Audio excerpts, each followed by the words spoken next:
down playing for other clubs back then in the top league. So yeah, that was the start of this great club. It may not have been that windy back in 1889 either. No, it's true, Pete, but apparently it was a thundery night.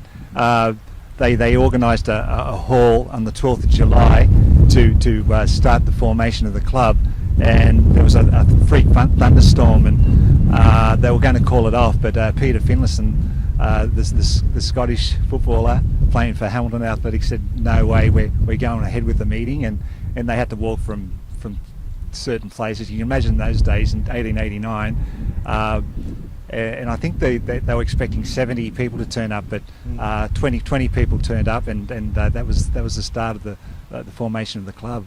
Mate, we're here at the ground across the road from the club. Was this the original ground? It is, Pete, and the club over there was Adamstown Rosebuds Football Club. Back in the mid-80s, Newcastle had no representation of a team in the National League, and everybody at the time looked to Adamstown to put their hand up, which they did, but was probably a very bad business move, because that was the we lost the club over it, with the expense of playing in a national competition. Having said that, they did win the National Cup as well, so but that was probably the downfall of us losing our club. On that note though, Pete, I'd like to say that the club is very supportive. The clubhouse itself are very supportive. The United Club, it's called now, a home of Adamstown Rosebud. Very supportive. Chris McDougall, the secretary manager, or general manager, loves football, loves Rosebud, and they're very supportive of our club. And a twist on that is probably it's owned by Constantine, who owned the Jets and won the first A-League title for Newcastle. I think there's 31. I count up to 31, premierships and silverware that Adamstown Rosebud Football Club has won. Over the 127 years of our existence, and 121 of those years were in the top flight. We've produced 28 internationals, with the likes of Ray Bartz and Cole Curran and Joe Sinkowski, and probably our greatest one, Graham Jennings, 86 caps for Australia, and probably the latest was probably Stu Michalek, and Stu Michalik's got he still makes himself known around here, and he does help the club a great deal. So it's good. Mate, you mentioned there Ray Bartz, and I don't want to single out one person, but I'll make special mention of Ray Bartz. Off the field, he went on to have his own soccer shop going forward as well in the later part. He sure did, mate, and a very popular soccer shop. I remember myself going in there and buying boots, putting out football boots, and Ray would look after you. He's a great man and great footballer. He's always there when you need him. That's for sure. Definitely. Mate, why do you think the club was able to, deliver so many internationals? About the culture of the club, I guess that speaks. Yeah, I think so. It's the club culture. We like to make sure that our players enjoy themselves. And we like to look after them, and we want them to walk away from the club knowing having a good time, knowing they've had a good time at Adamstown Rosebud, and hopefully have them back in some other capacity later on in life. But it's all about our players and the care of our players, and and of course we do like success, and that's probably our goal is to be the most successful club again, restore our position on the top of the soccer pecking order, I suppose. In Australia, I guess we pushed forward a number of years. I guess let's go back to only last year, 2015. Of course, the club's now in the National Premier League. How's the crowds? Is the local area supportive of that move? Yeah, we've got a great support from the business people, in Adamstown. I'd like to see a lot more people come back and the next players, and Committee-wise, we've got a great committee, positive people, but I suppose we need to keep those people in the club for a longer period. We can't have people leaving, and I've basically said to the committee, if you're going to leave this club, you make sure you've got somebody as good as yourself or better to replace you. Don't just walk out on this club, and that's sort of like the motto we work to. I haven't said that they're great people, and we're looking to bring this club back to being self-sustainable, and being the best again. You mentioned there bringing it back to the old days of self-sustainable. Have you got a method in place how you might approach that? Or is that a great question? We have got a couple of methods, and it's we'd like to buy that clubhouse back. That would be a good start. That's on the bucket list. Yes, on the bucket list. Yeah, that's on the fantasy list. But I think it's just being able to improve every year and grow every year, and eventually, hope that we've got something to work with. Have something to work with each year and grow that. But yeah, we would like to, purchase that clubhouse back. So that's a goal, I suppose. Definitely. Yes. I've said this to a number of presidents in our football series as far as the juniors go. How's your stock? Are you seeing a lot of younger kids getting involved in this decade? Yeah, for sure, and it's great to watch too. You're watching the best kids in Newcastle playing each week, and I mentioned the other week I'd gone down to watch the 13s play, and I was getting more enjoyment watching them than our first grade, and that's at the moment. But having said that, our first grade is our flagship team, and it's all about our first grade. We cared a lot about our juniors and our youth, but it's at our club, and the culture of our club is it's all about first grade, and they're the ones that we're looking to succeed. And they're the ones that have to win. The development for the kids, as long as they're playing good football and winning is good, but it's not paramount. But when it comes to first grade, we want them to win, and so most of our resources go into the first grade side. As we look around the ground here at Adamstown, a lot of memorable moments, I guess, here. What's a few that stand out for you? Probably 89, I'm not that old. 1989, 1989, our centenary year. I was playing for Adamstown Rosebuds. We won the premiership by about 15 points. We just absolutely, there's no team that could touch us, except to the grand final. We had a bit of grand final jitters, I suppose. But that 1989, when we celebrated our 100th year, and we played against the Australian team, and we beat them. So we're probably one of the only clubs that had actually beaten the Australian national team. That was a highlight for me, but probably the biggest one for me was promotion back into the first division with the team under Glenn Chapman. It was sensational. It was very emotional, but a dear Rosebud person died that year, Trudy Paulick, and she was fantastic for the club. She loved the club, and it was great to win and be promoted. Yeah, that was probably the most memorable for me. And touching moment, for sure. Yeah. Mate, football coaches, they come, they go. You've had some good ones. You've had some so good ones. Yes, yeah. A few good ones that you can rattle off for the viewers. Well, yeah. Look, the greatest coach of all at Adamstown Rosebud was probably Neville Power. He was a fantastic footballer, and he was a great coach. He'd won it was 5 or 6 premierships in a row, Pete, and it's when Adamstown were untouchable, in the late 80s and early 90s, and he was a fantastic coach and a fantastic person as well. Mate, here the ground looks very lush. I guess a lot of people take the ground surface for granted. They come here, they watch football, but as you said to me before we came on. Yeah. You know, a lot goes on behind the scenes getting this ground ready for game day. Yeah, yeah. It's all part of looking after the players and giving them a good surface to play off, Pete, of this very hallowed ground. Yeah, so we oversowed the ground because we had drainage put in. The council put drainage in and gave us the ground back late in April. So we had to get some sort of cover. So we oversowed with ryegrass and so it is ryegrass. Yeah, yeah. The base is kikuyu, Pete. Yeah, and then the ryegrass is a cool season grass which is active in the winter time. So it'll grow and recover. Where the kikuyu, once it's damaged, it won't. In the winter time when it's dormant, won't recover. So at least we've got a good cover this time of year.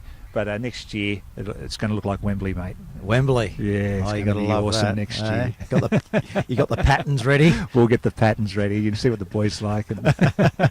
Yeah, I mean, you know, I guess that fascinates a lot of viewers because when you select grass, you're definitely selecting it not just for the look, but also, I guess, for the flow of the ball. Yeah, for sure. You know, and look. And the wear really with the amount of play we have on this field, you know, you need a good, you know, wearing grass, you know, a good quality grass. If you went down the sidelines, Pete, and you see where the referees run, every time they run the same spot on the lines, and they just wear this groove in the ground. Is that you right? know, you can't get them to move. They won't move. They're just stuck on this one track. I've asked them many times. There's no reason why they have to be there either. It's just the way they're taught, they tell me. And they can't change sides because they're a bit like Zoolander. They can't look left or they can't look right. So they've got to use the same sides every time. Right, okay then. So that's when you see those wear areas down the sidelines, that's to our referees. There you go. Some might say they would have magnets on the back of their feet, but no, it's not that. It's not that. They can't look left, Pete. They've got to look right. They're taught to look right, apparently. They've got blinkers on. Yeah. Right, okay. So, but there's nothing in the rules to stop them from using the other lines, but just the way they've been taught. There you go. We've covered everything in the last few minutes. Don't worry about the history of the club. We're turning it into a gardening segment. We're turning it into anything that you want it to be. Exactly. Going forward from here, you touched on the club is the main priority. What else is in the big plan? Is that the number one priority? Off the field? Look, the plan is to keep growing our club and to make it, you know, self-sustainable, as we've mentioned, but it's also to enjoy the club and enjoy the camaraderie and the success together, and it's all about enjoyment, because if you're not enjoying it, it's you shouldn't be doing it. I don't think, you know. I think you should get in there, do it, and always think of the club first. The club comes the number first one before any other individual. Well, that's a great motto to have, and I was going to ask you if there's any youngsters, you know, in the area just wondering which club to join. Come to Adamstown, because it's going to be a whole bunch of fun. That's exactly right, mate. It's nice and central. The committee and the members and the supporters are great, you know, and we're here to have a good time. So you get to play on some ryegrass. And get on to play on some ryegrass. It's a little bit skimmy. If you like the ball to skim, this is the place to come. The place to come. Yeah. All right, mate. Well, thank you very much for taking us on a walk down memory lane. Thoroughly enjoyed it, and good luck for the weekend. Thanks a lot, Pete. Appreciate it.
In 6 minutes for Adamstown Rosebuds now, Broadmeadow Magic 1.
Eventually going to happen.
goal conceded by Adamstown Rosebuds.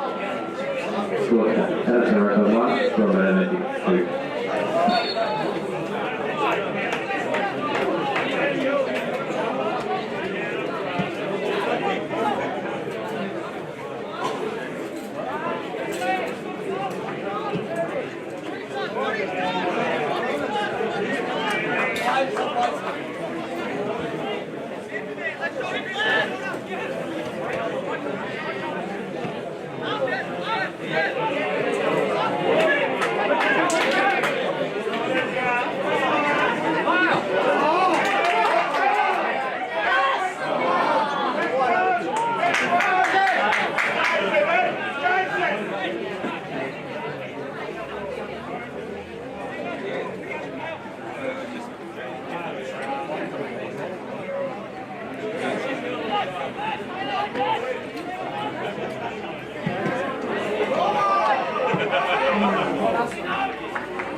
Adamstown Rosebuds 1, Broadmeadow Magic 2, the half-time break.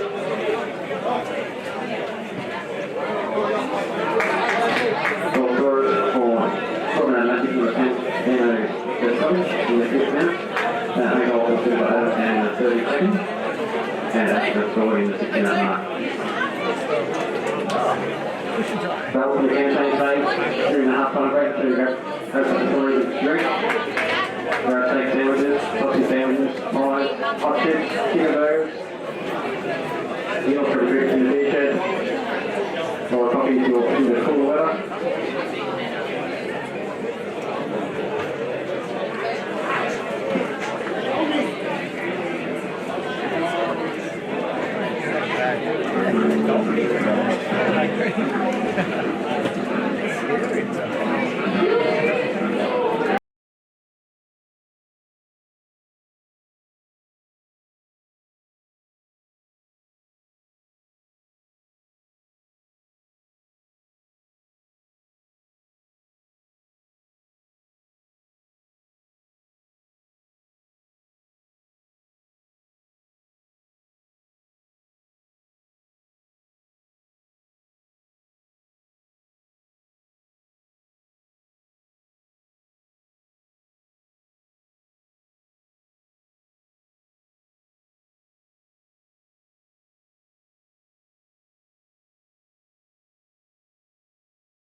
Adamstown Rosebud up to Burnley. Schools all locked up again. That's 2 goals apiece.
Substitution for Rosebuds, number 19, Annie, making way to number 18, last credit. Karen, the 63rd.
There you go. All right.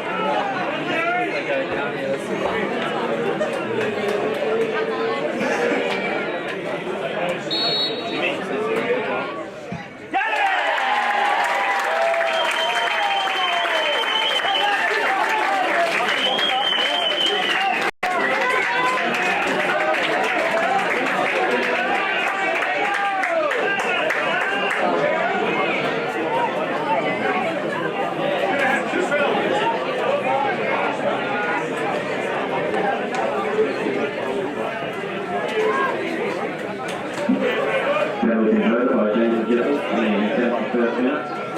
Score is now Broadmeadow 3, leading out to the Rosebuds 2.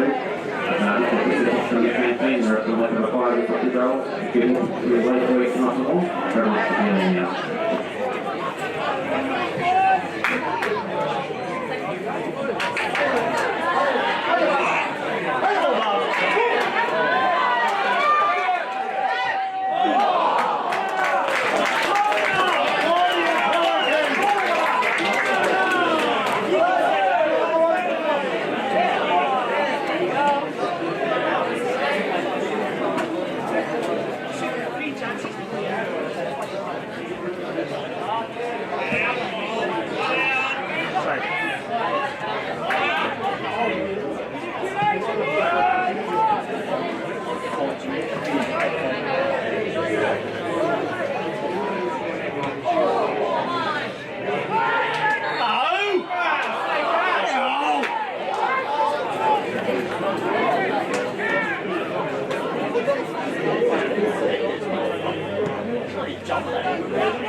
Oh, that's the best you'll see all year.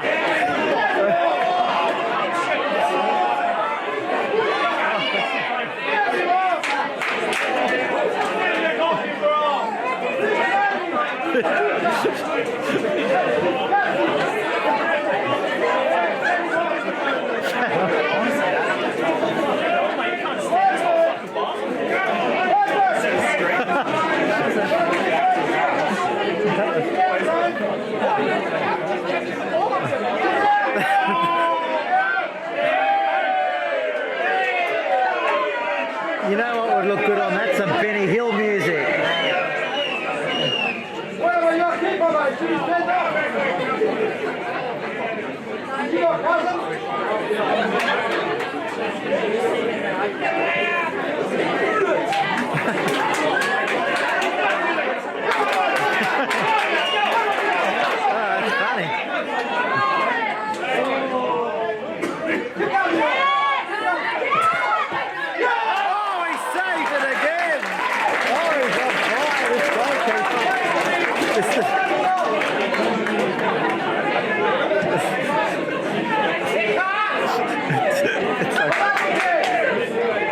Skinny. Come on, straight off! Keep out, make sure!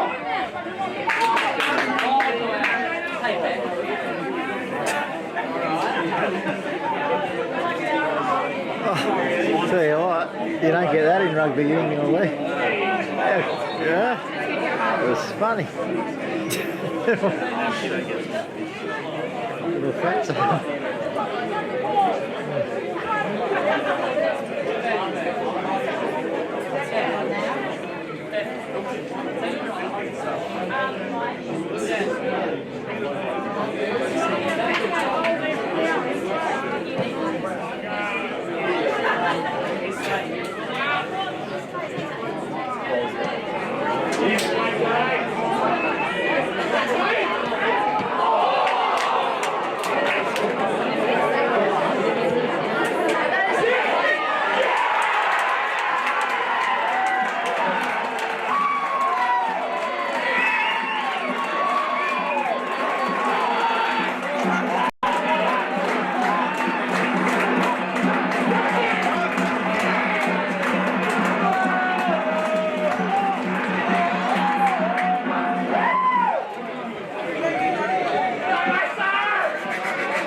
Adamstown Rosebuds, and someone held it, they can like for number 4, Mason Palmieri.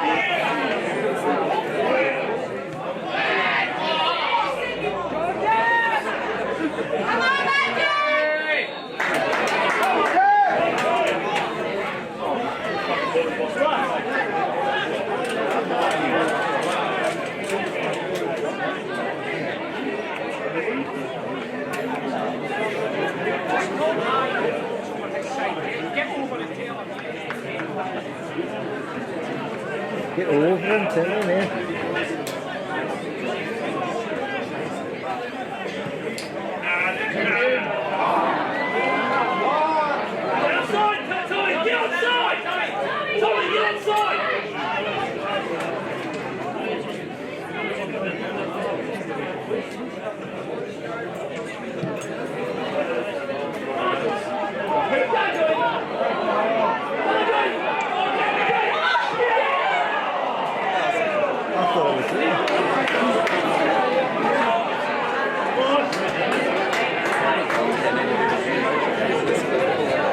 Yeah.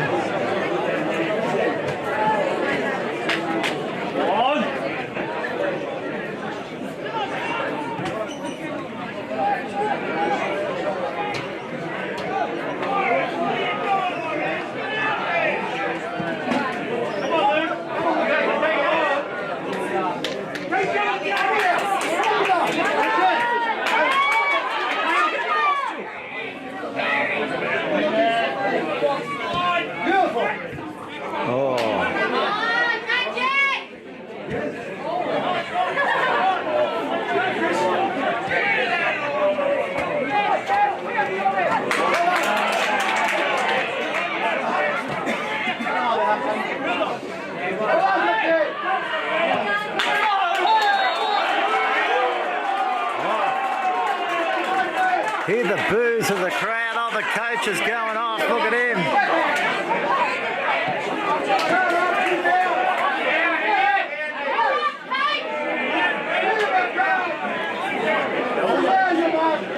He's been told to sit down.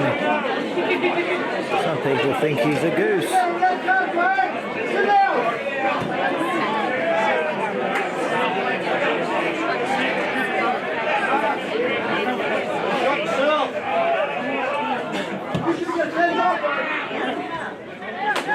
Jimmy!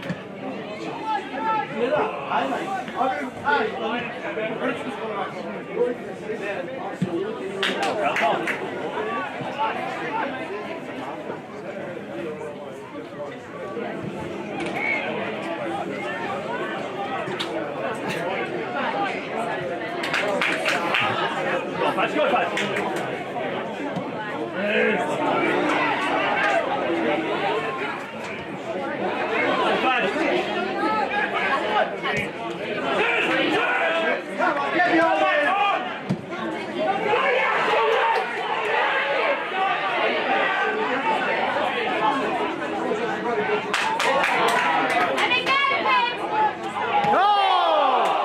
He's nearly pulled off a miracle.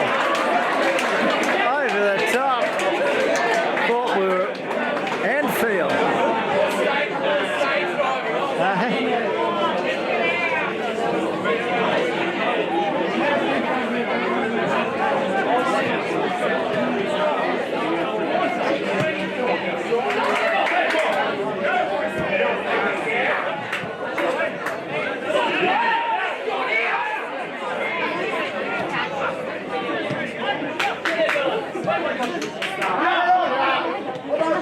Go, Fudge, go!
the goalkeeper. There he is.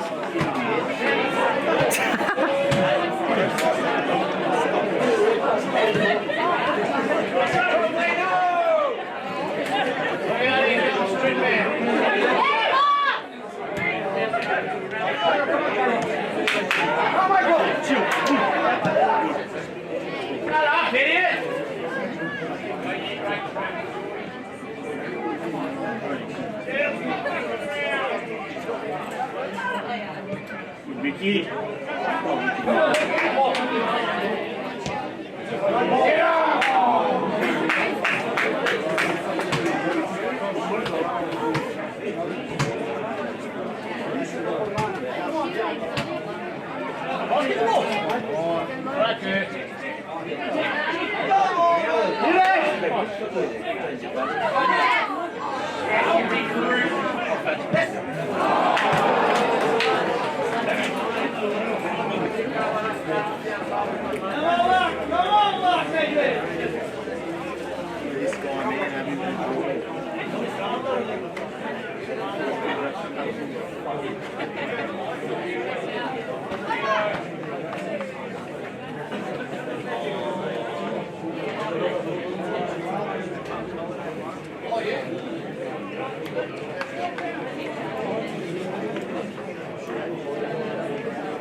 Go, Jimmy.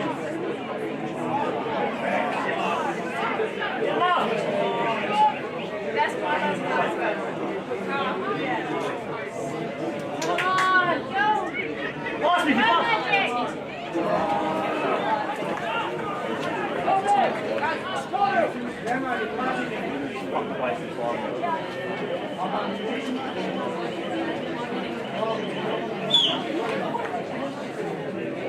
Ref, come on, huh? All boys for a reason, huh?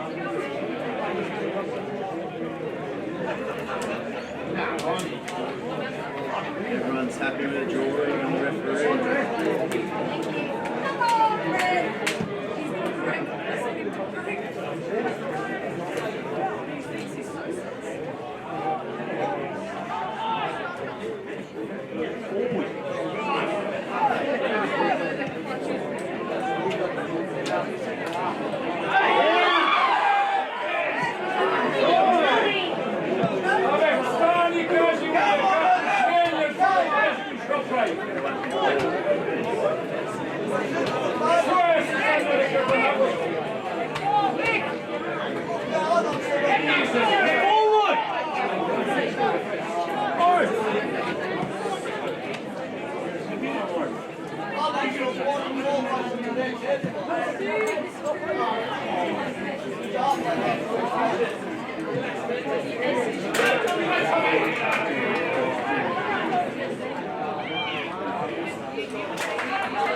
Come on. Inside. Ball.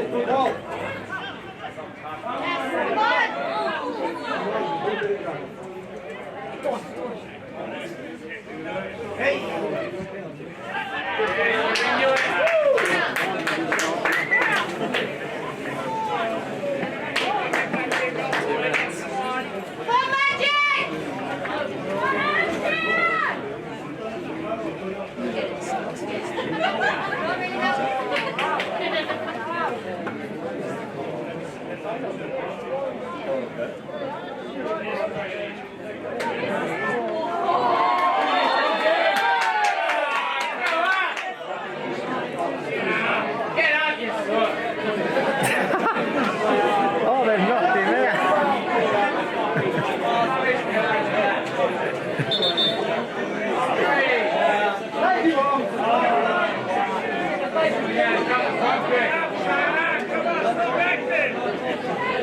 Thank you all.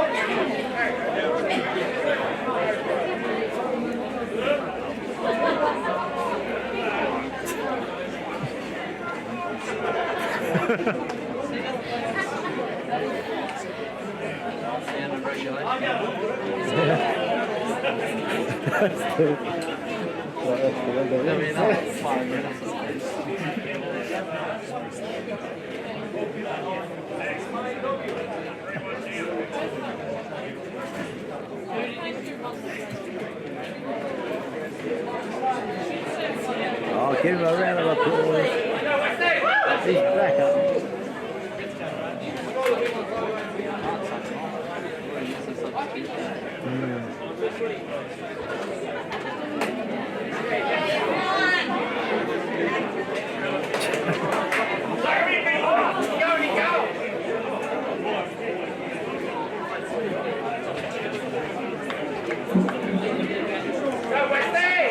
Substituting being made by Adamstown Rosebuds. Bottom 9.5. Return the 3.5 and Candy Making White for number 15 for Joy.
Oh, he's gone for another somersault.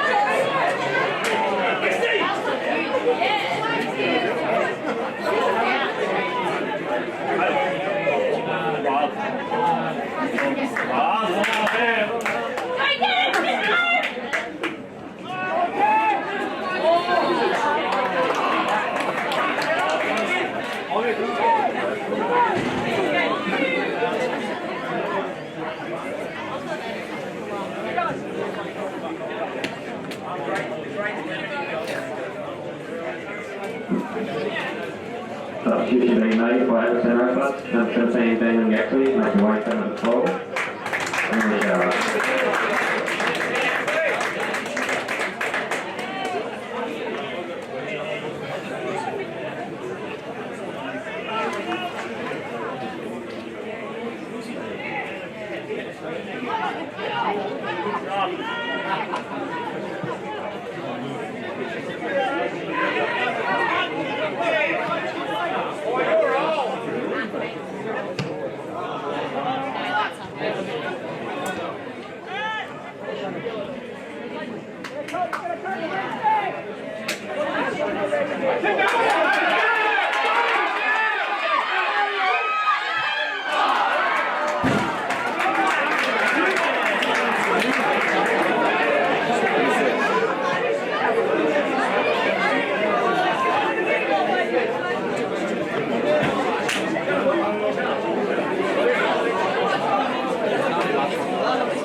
And I think all the players at the pitch for a fantastic left to watch. The lodges like all the Giants over the road and United Sports Club for the quick break. Back to Broadmeadow and the Adamstown squad. We have the all